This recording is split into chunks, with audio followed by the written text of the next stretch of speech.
After 43 years, Carly Simon finally revealed what her divorce from James Taylor did to their family. Carly Simon waited 43 years to say it out loud. 43 years since the divorce papers were signed. 43 years of questions from interviewers, from fans, from her own children, maybe even from herself. And in 2026, at 83 years old, she finally put into words what that divorce did to the two people who had no say in any of it, her children. She sang it, not in an interview, not in a memoir, in a song called Mother of Pearl, on her first new album in 18 years. And when you hear the line, you will understand why she waited so long. Because it is not a line about James Taylor. It is not a line about fame, or betrayal, or who left whom. It is a line about two little children standing in the middle of a storm made by grown-ups. Children who, the way she sings it, were never given any choice at all. I kept coming back to that while researching this story. For decades, the argument was about the marriage itself. Whose fault it was, who left whom, who broke it first. But here is what almost nobody knows. The real cost was paid by a 7-year-old girl and a 4-year-old boy. And their mother has carried that knowledge, quietly, for more than 4 decades. So let me tell you who this woman really is. Before the divorce, before the ultimatum, before the album title that said everything without saying anything at all, Carly Simon was never just somebody's wife. Remember that. In 1972, the very year she married James Taylor, she won the Grammy for Best New Artist. She wrote "You're So Vain," one of the most famous songs ever recorded. A song so sharp and so true that 50 years later, people are still arguing about who it was written for. She came from money and brilliance and heartbreak. Her father founded a publishing empire. Her sisters were musicians too. And underneath all of that talent, there was something else. Something the people closest to her always mentioned. She was a mother first, fiercely, completely. When her daughter Sally was born in 1974, Carly restructured her whole life around that little girl. When Ben arrived in 1977, she did it again.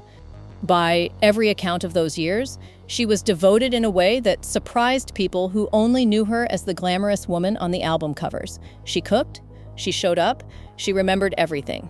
If you have ever known a woman like that, a woman who could fill a room with her talent but chose to fill a lunchbox instead, then you already understand something important about this story. And she loved James Taylor. That part matters. People forget that now because the ending was so quiet and so sad. But in the early 70s, these two were the golden couple of American music. He was the gentle troubadour with the warm voice. She was the confessional songwriter with the wild, dark hair and the fearless pen. They married in 1972, young and famous, and completely certain that love would be enough. It was not enough. And I want to be careful here, because this next part deserves honesty without cruelty. James Taylor was carrying something heavy into that marriage. He had struggled for years with heroin addiction, a battle that nearly killed him before he ever met Carly. By the time they wed, he was clean, or mostly clean. But the damage of those years does not simply vanish because you stop using. It lives in the body, in the habits, in the way a man learns to run from pain instead of sitting with it. I do not say this to excuse what happened. I say it because Carly herself understood it. And if we are going to tell this story with dignity, we have to see him clearly too. A wounded man doing his best, and his best, for a long time, was not enough. From the inside, the marriage looked like this. He toured, constantly. Album after album, city after city, month after month away from that house on Martha's Vineyard, where his wife was raising 2 small children largely alone. There was infidelity on both sides over the years, wounds that both of them later acknowledged. And slowly, the distance stopped being temporary. It became the shape of the marriage itself. If you have ever loved someone who was always almost there, physically present 1 week and gone the next 3, you know what that does. You stop asking them to stay. You start building a life that works without them. And one day, you realize the house feels fuller when they are not in it. That is a terrible thing to realize about your own marriage. By 1980, Carly had reached her limit. And being Carly Simon, she did not whisper. She did not hint. She gave him an ultimatum. Come home, cut back the touring, be here, with me, with Sally and Ben, or I will divorce you. Think about what that moment must have been like for her, 8 years into the marriage. 2 babies, a career she had deliberately slowed down, standing in front of the man she loved and telling him, "Choose us, just once, choose us." And his answer, when it came, was not spoken. It was sung. In 1981, James Taylor released an album. He titled it, "Dad Loves His Work." 4 words. And everyone understood exactly what those 4 words meant. It was his answer to her ultimatum, delivered not across the kitchen table, but through a record sleeve for the whole world to read. He chose the work. He looked at his wife's plea and his own career, and he picked the career. Shortly before that album reached the stores, Carly and James separated. I have thought about that album title a lot while working on this script, because on its surface, it sounds almost noble. A man defending his calling, his art, his identity, and maybe he needed to believe that. Maybe he did believe it. Years later, he admitted the truth plainly. He said he was ill-equipped to be a family man in those days. He said he put his career before his family. No excuses, no spin, just an aging man looking back and naming what he had done. But titles are easy. Albums are easy. The hard part, the part nobody writes songs about until decades later, is what happens to the children while the adults are busy being right. By the time the divorce was finalized in 1983, Sally was 9 and Ben was 6, the same 2 children who had been 7 and 4 when their parents first separated. And they were not ordinary children going through an ordinary divorce. Their parents were 2 of the most famous musicians in America. Every separation, every rumor, every pointed question from a journalist landed on those 2 little heads. Imagine being 9 years old and knowing that strangers across the country had opinions about whether your daddy loved his work more than your family. Imagine hearing adults talk about your parents' marriage like it was public property, because it was. That is the part we rarely think about when we watch famous couples come apart. The children do not get to grieve privately. Their pain becomes something strangers feel entitled to discuss. And here is the detail that broke my heart when I found it. Carly kept living in that house on Martha's Vineyard, the same house she had shared with James. She raised Sally and Ben under that same roof, surrounded by the same rooms, the same memories, the same ghosts. You could call that an inability to let go. I think it was something braver. I think she was holding the family together with her bare hands, refusing to let the divorce take the home too. The children lost their father's daily presence. Their mother made sure they did not lose everything else. She did try love again. A few years later, in 1987, she married the writer James Hart, and that marriage lasted almost 20 years before it too came apart. So it would be wrong to say she closed her heart after James Taylor. She did not. But look at the pattern, because it tells you where the center of gravity in her life truly was. Husbands arrived and eventually left. Careers rose and paused and rose again. Fame came and went and came back around. The one fixed point, the thing she built every single chapter around, was never a man. It was those 2 children. Through every heartbreak that followed the first one, Sally and Ben were the people she never walked away from, and the people who never once walked away from her. And oh, how that devotion paid off. Both of her children grew up to be musicians. Of course they did. Music was the family language, for better and for worse.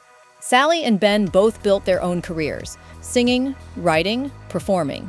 And somewhere along the way, the 3 of them became less like mother and children and more like a small tribe, a unit, a shelter. They even gave themselves a name, CBS, Carly, Ben, and Sally. 3 letters, 1 family. When you hear that, you understand what she was protecting all those years. Not her image or her legacy, her children. But a name like that, a closeness like that, often grows in the shadow of something painful.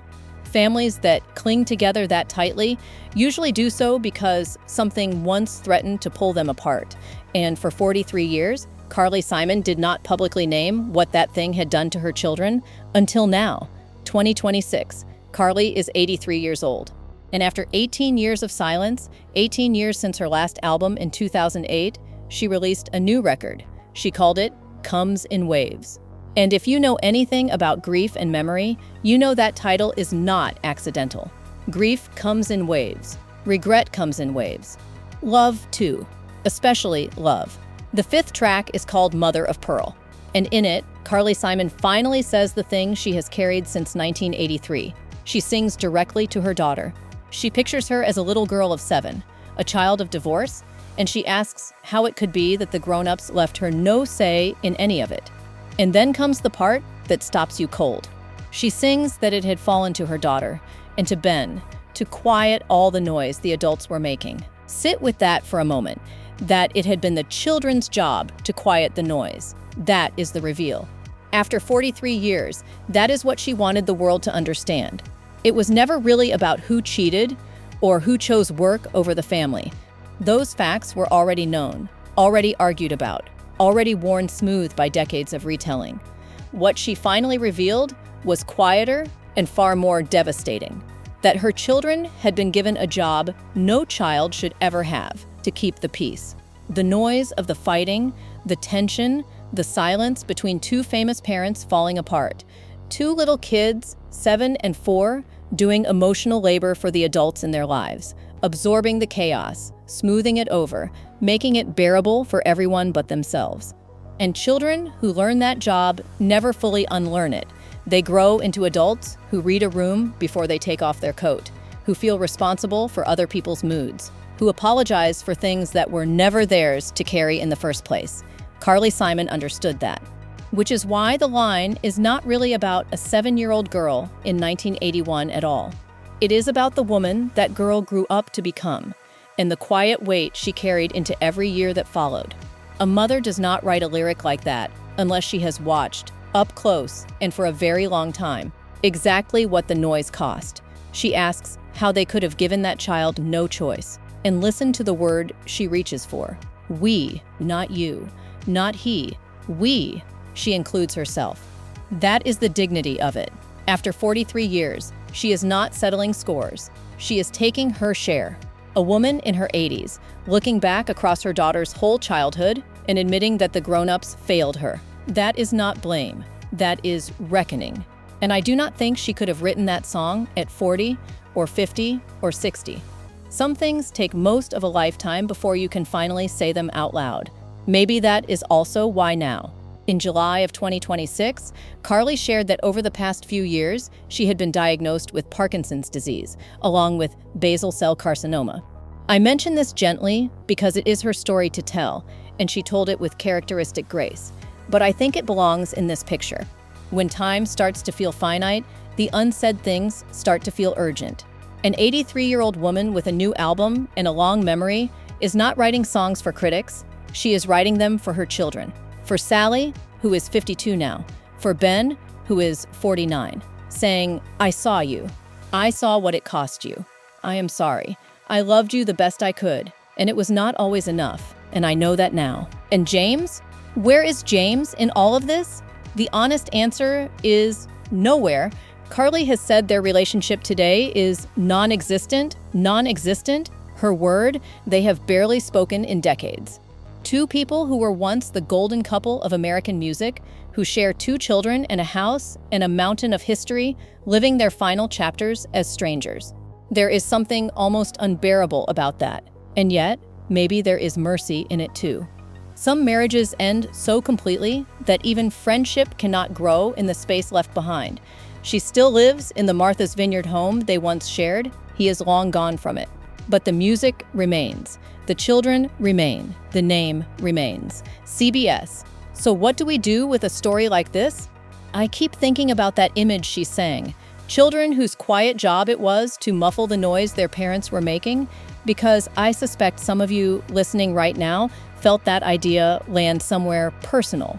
Maybe you were that child. The one who learned to sense a mood before you could read a sentence.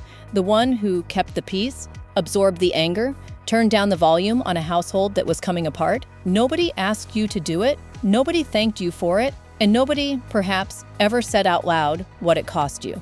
Or maybe you were the parent. Maybe you stayed too long, or left too soon, or chose work when someone begged you to choose home. Maybe you have your own version of an album title that said everything you could not say at the kitchen table.